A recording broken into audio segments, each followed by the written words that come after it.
जिंदगी में आपका भी ध्यान नहीं लग रहा। ज्यादा सोचने की वजह से बार बार आपको घबराहट होती है और आपका हृदय भी जोर जोर से धड़कता है और बार बार निगेटिव विचार आपके भी दिमाग में आते हैं। तो इस ज्यादा सोचने वाली बीमारी से बचने के लिए और इस बीमारी को दूर करने के लिए आज हम आपको एक बौद्ध भिक्षु की कहानी के माध्यम से आपकी समस्या का हल बताएंगे। तो आज के इस कहानी को पूरा देखें ताकि आप भी इस कहानी को सुनने के बाद आपकी समस्या से छुटकारा पा सके। तो चलिए आज के कहानी की शुरुआत करते हैं। एक बार चीन के एक हिस्से में बहुत बड़ा मठ था जहां लगभग 500 भिक्षु रहते थे। वो सभी अपने गुरु के मार्गदर्शन में खुद को जानने का अभ्यास कर रहे थे। एक दिन एक लड़का उस मठ में शिष्य बनने के लिए आया। इसने मास्टर से कहा, मास्टर, मैं खुद को जानना चाहता हूं। मैं सच की तलाश कर रहा हूं। मैं पता लगाना चाहता हूं कि सच क्या है। मास्टर ने उसकी ओर देखा और कहा कि अगर तुम सच जानना चाहते हो तो तुम्हें अपना पूरा जीवन दांव पर लगाना होगा। सच को जानने में तुम्हारा पूरा जीवन लग सकता है, फिर भी इस बात की गारंटी नहीं है कि तुम्हें इस जीवन काल में सच का पता लगेगा या नहीं। क्या तुम इसके लिए तैयार हो? शिष्य ने कहा, मास्टर, मैं यहां पीछे मुड़ने के लिए नहीं आया हूं। मैं इसके लिए तैयार हूं। गुरु ने कहा, अगर ऐसा है तुम एक काम करो। इस मठ में 500 भिक्षु है। तुम उनके लिए चावल कूटने का काम करो। बस सुबह से शाम तक चावल कूटने का ही काम करो और जब तुम थक जाओ तो सोने चले जाओ। फिर अगली सुबह उठकर चावल को कूटना शुरू कर दो। इसके अलावा कुछ और मत करना। किसी और चीज के बारे में मत सोचना। बस इस रास्ते पर चलते रहना और दोबारा मेरे पास मत आना। जरूरत पड़ने पर मैं खुद तुम्हारे पास आऊंगा। उस लड़के ने गुरु के आदेश का पालन करते हुए चावल कूटना शुरू कर दिया। उस मठ में 500 शिष्य थे। उन सभी को समय समय पर भोजन की आवश्यकता पड़ती थी, इसीलिए वह बहुत जल्दी उठ जाता था और रात को देर तक चावल कूटता रहता था। जब वह थक जाता तो उसी कमरे में सो जाता था जहां वो चावल कूटता था। वो किसी से बात नहीं करता था और न ही कोई उससे बात करने के लिए उसके पास आता था। कुछ महीनों तक चावल कूटते हुए उसके मन में पुराने विचार आते रहे, लेकिन उन विचारों को कोई नया विषय नहीं मिला तो वह अपने आप ही मिट गए। धीरे धीरे उसके मन में विचार कम होने लगे। कुछ सालों के बाद तो वो अपना नाम तक ही भूल गया। वह हमेशा चुप रहता और विचारहीन अवस्था में बस चावल कूटता रहता। इसमें ना तो कभी ध्यान किया था और न कभी शास्त्र पढ़ा था। मठ के बाकी शिष्य उसे मूर्ख समझते थे। ऐसा करते हुए 12 साल बीत गए। 12 साल बाद एक दिन मास्टर ने घोषणा की, अब मेरा आखिरी समय आ रहा है, पर मुझे अपना उत्तराधिकारी चुनना है जो मेरे बाद मठ का मुखिया होगा। इसीलिए मेरा कोई भी शिष्य है जिससे लगता है कि उसे आत्म साक्षात्कार हो गया है और उससे खुद को जान लिया है, तो रात को मेरे दरवाजे के पास आकर इस दीवार पर कुछ पंक्तियां लिखें जिसमें उसकी जिंदगी का सारा अनुभव समाया हो। कई शिष्यों ने ऐसा करने के बारे में सोचा, पर मठ के प्रमुख शिष्यों में से एक ने वहां जाकर कुछ पंक्तियां लिखी। उसे बौद्ध धर्म ग्रंथों का बहुत ज्ञान था। सभी शिष्यों को लगता था कि वो इस मठ का उत्तराधिकारी बन सकता है। इसने लिखा था कि मन एक दर्पण की तरह है जिस पर विचारों और इच्छाओं की धूल जमा हो जाती है। इस धूल को हटाने के लिए ही ज्ञान है। जिसकी धूल हट जाती है और मन का दर्पण साफ हो जाता है, वो मोक्ष को प्राप्त कर लेता है। अभी सुबह जब मास्टर उठे और उन्होंने इन पंक्तियों को देखा और उन्होंने कहा कि किस बेवकूफ ने यह सब कचरा मेरी दीवार पर लिखा है। वो शिष्य जिसने यह लिखा था वो चुप रहा। हालांकि उसने जो पंक्तियां लिखी थी वो ज्ञान से भरी थी, लेकिन यह सब किताबी ज्ञान था। वो शिष्य बहुत चालाक था। उसने पंक्तियां लिखी पर उसने नीचे अपने हस्ताक्षर नहीं किए, क्योंकि वो स्वयं इसके बारे में निश्चित नहीं था कि यह सही है या नहीं, क्योंकि उसे आत्म साक्षात्कार नहीं हुआ था। गुरु ने पंक्तियों को पूरी तरह से खारिज कर दिया। ये देखकर सभी हैरान रह गए। ये घटना पूरे मठ में चर्चा का विषय बन गई।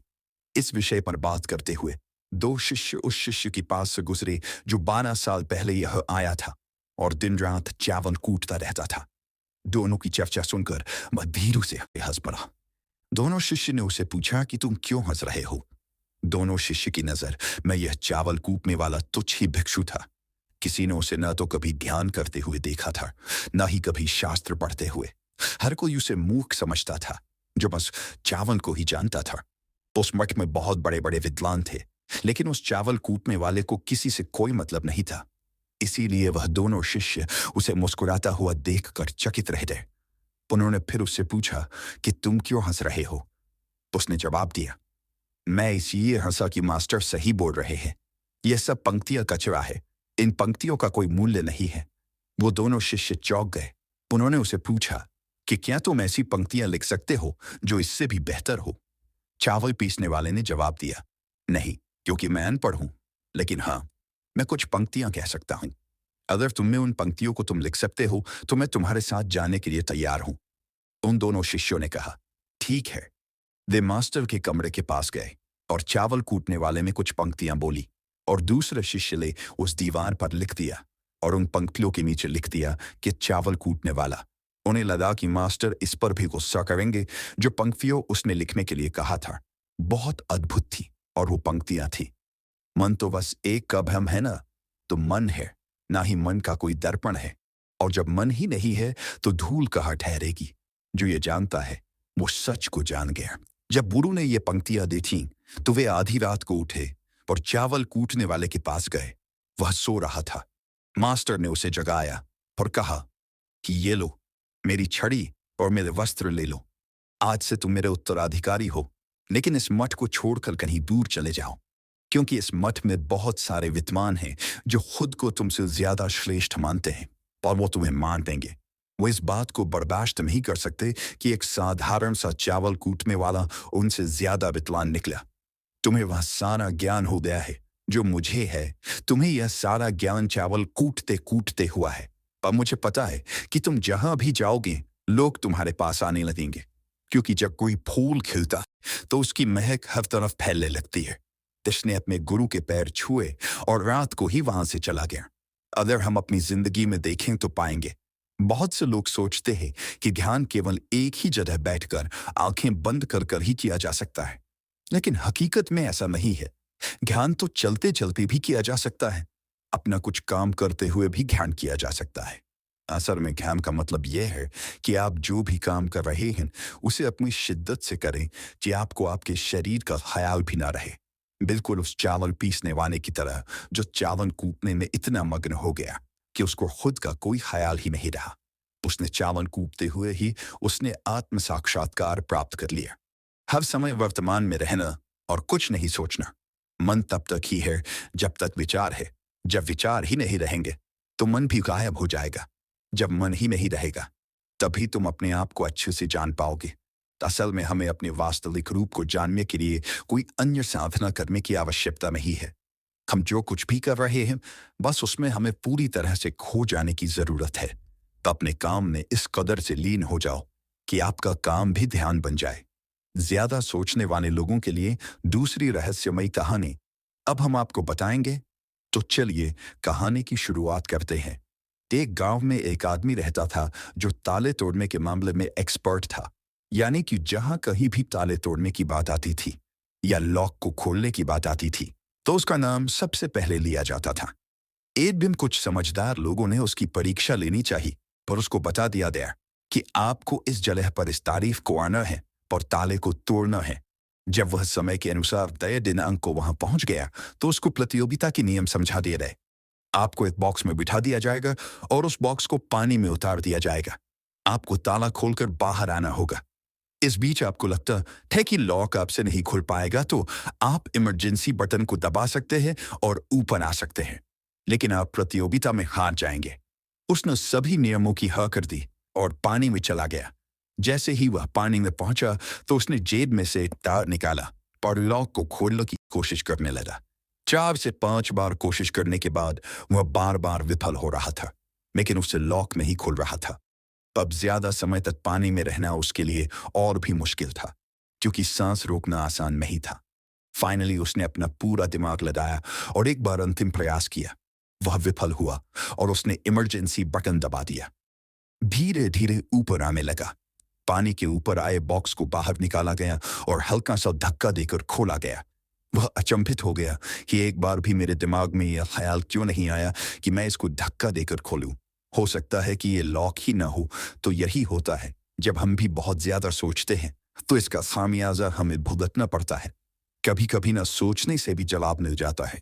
इसलिए किसी ने कहा है कि जो कुछ नहीं करते वह कमाल करते हैं। जी हाँ दोस्तों, ये बात बिल्कुल सही है। कभी कभी दिमाग को जब हम शांत रखते हैं और ठंडे दिमाग से सोचने की कोशिश करते हैं तो हमें बेहतर समाधान मिल जाता है। तब हम आपको बताएंगे कि ज्यादा सोचने की यह बीमारी के मुख्य कारण क्या है, जिससे आपको ज्यादा सोचने की बीमारी हो जाती है। अत्यधिक सोच के कुछ मुख्य कारण। पहला कारण, वर्तमान से ज्यादा भूतकाल या भविष्य के बारे में ज्यादा चिंता करना। आप जो काम अभी कर रहे हैं उससे ध्यान हटाकर अपना ध्यान बीते हुए समय या आने वाले समय पर लगाएंगे तो आप ओवर थिंकिंग के शिकार होते जाएंगे। दूसरा कारण, काम का ज्यादा तनाव होना। जब वर्कलोड ज्यादा होता है तो दिमाग भी तेजी से चलने लगता और यह तनाव का रूप ले लेता है और दिमाग में वो विचार भी आने लगते हैं तो काम से संबंध भी नहीं है और लोग ओवर थिंकिंग के शिकार हो जाते हैं।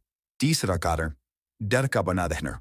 जब व्यक्ति के अंदर डर होता है, जैसे नौकरी छूट जाने का डर, प्रमोशन न होने का डर, काम में असफल हो जाने का डर, पैसे न मिलने या डूब जाने का डर, व्यक्ति इस डर को लेकर कल्पना करता रहता है।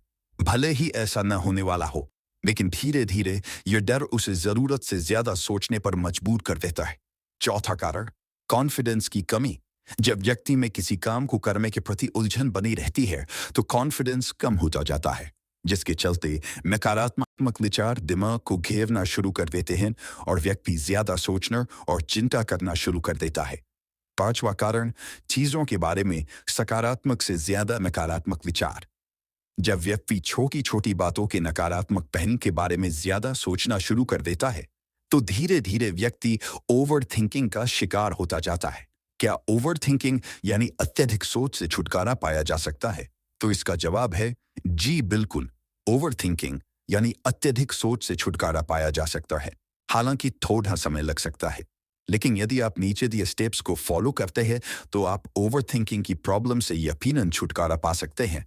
तो आइए जानते हैं कि ओवर थिंकिंग की समस्या से छुटकारा कैसे पाएं। ओवर थिंकिंग यानी अत्यधिक सोच से छुटकारा पाने के उपाय।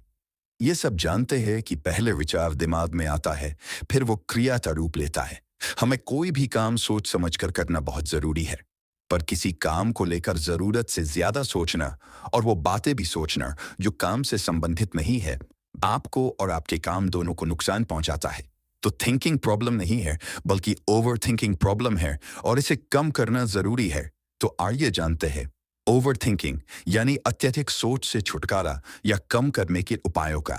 पहला उपाय, स्वीकार करें कि आप जरूरत से ज्यादा सोचते हैं। इस बात को मन से स्वीकार करें कि आप ज्यादा सोचते हैं और आपको ऐसा नहीं करना है। जब आप इस बात को स्वीकार कर लेंगे तो आप इससे छुटकारा पाने के लिए अपने आप को तैयार कर लेंगे। आप ओवर थिंकिंग को लेकर जागरूक हो जाएंगे।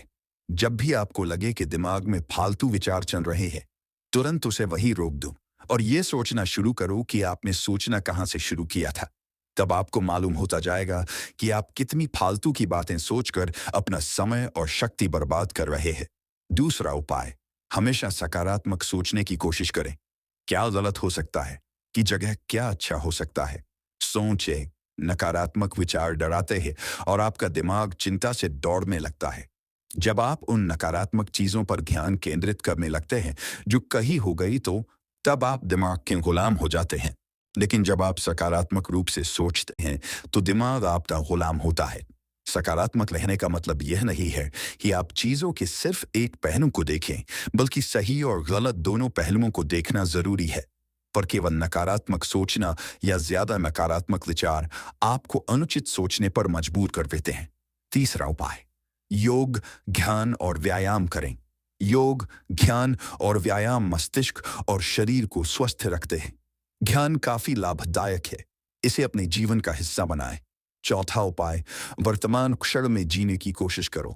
कभी कभी लोग बीती हुई बातों या घटना के बारे में ही सोचते रहते हैं और तनाव में आ जाते हैं। इसी प्रकार जो समय आने वाला है उसे लेकर भी इतनी चिंता करते हैं कि तनाव में रहते हैं। तनाव में दिमाग हावी हो जाता है और फालतू बातें सोचने लगता है। जो समय बीत गया है उससे सीख लो, जो आने वाला है उसकी तैयारी करो। लेकिन यह आप तभी कर सकते हैं जब आप वर्तमान में रहे। इसलिए आप जो अभी कर रहे हैं तो पूरा ध्यान उसी पर लगाओ। पांचवा उपाय, जो बात आपको परेशान कर रही है उसे लिख लें। आपके सोचने के तरीके और आपके महसूस करने के तरीके के बीच एक मजबूत संबंध है। आपके सोचने का तरीका आपकी भावनात्मक स्थिति को प्रभावित करता है और आपकी भावनात्मक स्थिति आपके सोचने के तरीके को प्रभावित करती है। तो जो बात आपको परेशान कर रही है, उसे लिख ले। अब उस बात के बारे में यह लिखे कि यह आपको क्यों परेशान कर रही है। अब अपने आप से प्रश्न करें कि क्या इस समस्या का हल परेशान रहना है। यदि नहीं, तो उसका हल ढूंढे, और यही इसका कोई हल नहीं है, तो परेशान रहने और सोचते रहने से क्या होगा। जब धीरे धीरे आप ऐसे करेंगे, तो इस चीज की आपको आदत पड़े रहती जाएगी और आप अनावश्यक सोचना बंद कर देंगे। छठा उपाय, अपनी भावनाओं का नियंत्रण रखो। भावनाओं पर नियंत्रण रखने का मतलब यह बिल्कुल भी नहीं है कि आप अपनी भावनाओं को दबाएं, लेकिन आपको अपनी भावनाओं पर नियंत्रण रखना होगा। जब आप अपनी भावनाओं पर नियंत्रण रखते हैं, तो हकीकत को देख पाते हैं। अनियंत्रित भावनाएं दिमागी विचारों को बेफजूल गति प्रदान करती हैं। सातवां उपाय, चिंता नहीं चिंतन करें। चिंता ओवर थिंकिंग को जन्म देती है और चिंतन क्रिएटिविटी को जन्म देता है। फालतू सोचने की जगह कोई कहानी, कोई लेख, कविता या कुछ रचनात्मक सोचे। आठवां उपाय, अपने पसंद की चीजें करें। जब भी आप फ्री हो, तो कोई भी ऐसा काम करो जिसे करना आपको अच्छा लगता हो। किताबें पढ़ें, गाने सुने, गाने गाएं, घूमने जाएं। यदि आपके घर में बच्चे हैं, तो बच्चों के साथ खेलें। अपने दोस्तों से साथ समय व्यतीत करें। नौवां उपाय, अपना सर्वश्रेष्ठ स्वीकार करें। जब आप ज्यादा सोचते हैं, तो न चाहते हुए भी आप नकारात्मक बातें सोचते हैं और अपने आप को औरों से कम आंकने लगते हैं। याद रखें, कोई भी परफेक्ट नहीं होता। जो आप है, आप जैसा कोई नहीं है।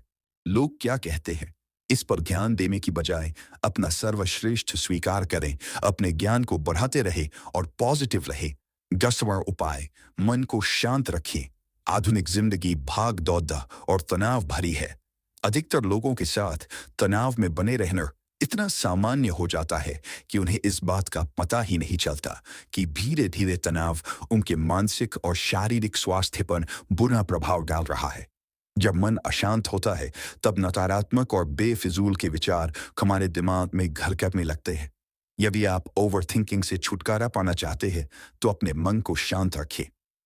आपके सोच को बदल देने वाली 3 कहानियां अभी हम आपके सामने प्रस्तुत कर रहे हैं, तो इसे ध्यान से सुने। यह आपकी जिंदगी बदल लेंगी। पहली कहानी, चमकीले नीले पत्थर की कीमत।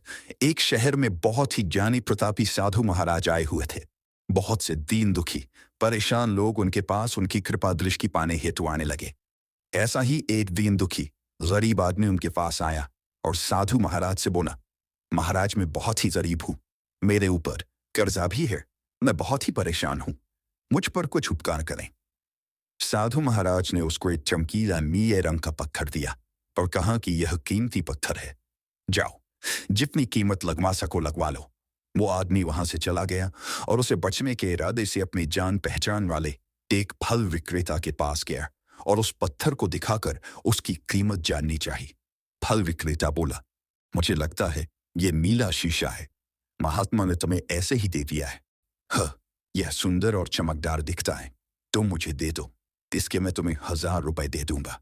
वो आदमी निराश होकर अपने एक अन्य जान पहचान वाले के पास गया, जो कि बर्तनों का व्यापारी था। उनसे उस व्यापारी को भी वो पत्थर दिखाया और उसे बेचने के लिए उसकी कीमत जाननी चाहिए। बर्तनों का व्यापारी बोला, यह पत्थर कोई विशेष रत्न है, मैं इसकी तुम्हें 10,000 रुपए दे दूंगा। वह आदमी सोचने लगा कि इसकी कीमत और भी अधिक होगी, पर यह सोच वो वहां से चला आया। इस आदमी ने इस पत्थर को अब एक सुनार को दिखाया। सुनार ने उस पत्थर को ध्यान से देखा और बोला, यह काफी कीमती है, इसके मैं तुम्हें 1 लाख रुपये दे दूंगा। वो आदमी अब समझ गया था कि यह बहुत अमूल्य है। उसने सोचा, क्यों ना मैं इसे हीरे के व्यापारी को दिखाऊं। यह सोच वो शहर के सबसे बड़े हीरे के व्यापारी के पास गया। उस हीरे के व्यापारी ने जब वो पत्थर देखा तो देखता रह गया। चौंकने वाले भाव उसके चेहरे पर दिखने लगे। उसने उस पत्थर को माथे से लगाया और पूछा, तुम यह कहां से लाए हो? यह तो अमूल्य है, यदि मैं अपनी पूरी संपत्ति बेच दूं तो भी इसकी कीमत नहीं चुका सकता। तो इस कहानी से हमें यह सीख मिलती है, हम अपने आप को कैसे आंकते हैं। क्या हम वो हैं जो राय दूसरे हमारे बारे में बनाते हैं? आपकी लाइफ अमूल्य है, आपके जीवन का कोई मोड़ नहीं लगा सकता। आप वो कर सकते हैं जो आप अपने बारे में सोचते हैं। कभी भी दूसरों के नेगेटिव कमेंट से अपने आप को कम मत आंकिए। दूसरी कहानी, मेंढकों की टोली एक मेंढकों की टोली जंगल के रास्ते से जा रही थी। अचानक दो मेंढक एक गहरे गड्ढे में गिर गए। जब दूसरे मेंढकों ने देखा कि गड्ढा बहुत गहरा है तो ऊपर खड़े थे सभी मेंढक चिल्लाने लगे, तुम दोनों इस गड्ढे से नहीं निकल सकते, गड्ढा बहुत गहरा है, तुम दोनों इसमें से निकलने की उम्मीद छोड़ ढाए दो।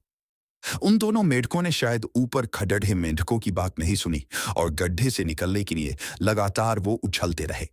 बाहर खड़े ही मेंढक लगातार कहते रहे, तुम दोनों बेकार में मेहनत कर रहे हो, तुम्हें हार मान लेनी चाहिए, तुम दोनों को हार मान लेनी चाहिए, तुम नहीं निकल सकते। गड्ढे में गिरे दोनों मेंढकों में से एक मेंढक ने ऊपर खड़े मेंढकों की बात सुन ली और उछलना छोड़ देकर वो निराश होकर एक कोने में बैठ गया। दूसरे मेंढक ने प्रयास जारी रखा। वो उछलता रहा जितना वो उछल सकता था। बाहर खड्डे सभी मेंढक लगातार कह रहे थे कि तुम्हें हार मान लेनी चाहिए, पर वो मेंढक शायद उनकी बात नहीं सुन पा रहा था और उछलता रहा और काफी कोशिशों के बाद वो बाहर आ गया। दूसरे मेंढकों ने कहा, क्या तुमने हमारी बात नहीं सुनी? इस मेंढक ने इशारा करके बताया कि वो उनकी बात नहीं सुन सकता क्योंकि वो बहरा है, सुन नहीं सकता, इसलिए वो किसी की भी बात नहीं सुन पाया। वो तो यह सोच रहा था कि सभी उसका उत्साह बढ़ा रहे हैं। इस कहानी से हमें यह सीख मिलती है कि 1. जब भी हम बोलते हैं उनका प्रभाव लोगों पर पैदा होता है, इसलिए हमेशा सकारात्मक बोले। 2.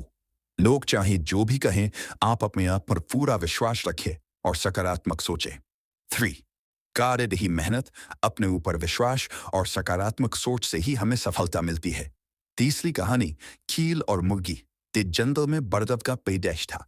उस पेड़ के ऊपर एक चील घोंसला बनाकर रहती थी जहां उसने अंडे दे रखे थे।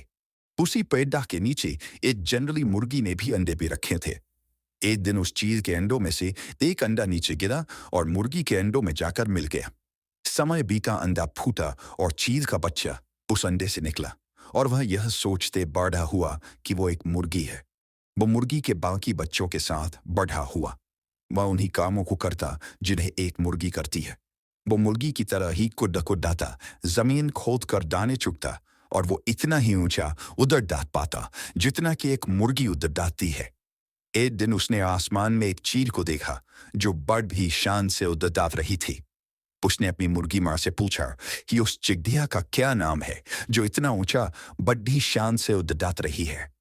मुर्गी ने जवाब दिया, मैं एक जी है। फिर चील के बच्चे ने पूछा, माँ मैं इतना ऊंचा क्यों नहीं उड़ पाता? मुर्गी बोली, तुम इतना ऊंचा नहीं उड़ सकते क्योंकि तुम एक मुर्दे हो। उसने मुर्गी की बात मान ली और मुर्गी की जिंदगी जीता हुआ एक दिन मर गया। इस कहानी से हमें यह सीख मिलती है कि जो भी हम सोचते हो या कुछ नया करने की कोशिश करते हैं तो दूसरे हमें यह कहकर रोकते हैं कि तुम ऐसा नहीं कर सकते, ऐसा नहीं हो सकता, और हम अपना इरादा यह सोचकर बदल लेते हैं कि वाकई में यह नहीं कर सकता और हार मान लेते हैं। इसका मुख्य कारण है अपने ऊपर भरोसा न होना, अपनी शक्तियों पर भरोसा न होना, अपने काम पर भरोसा न होना। दोस्तों, जो लोग कहते हैं कहने दीजिए, लोगों का काम है कहना। अपने आप पर भरोसा रखिए, अपने आप को पहचाने।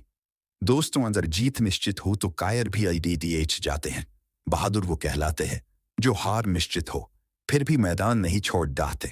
मित्रों, उम्मीद करता हूं कि आपको इन 3 कहानियों से अपनी सोच को बदलने में मदद मिली होगी और आपको अपने ज्यादा सोचने वाली समस्या से छुटकारा पाने के उपाय भी इस वीडियो के माध्यम से आपको मिले होंगे।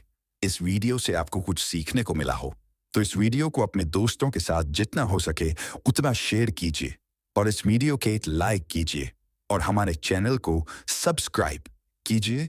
इस वीडियो को देखने के लिए आपका बहुत बहुत धन्यवाद। नमो बुद्धाय।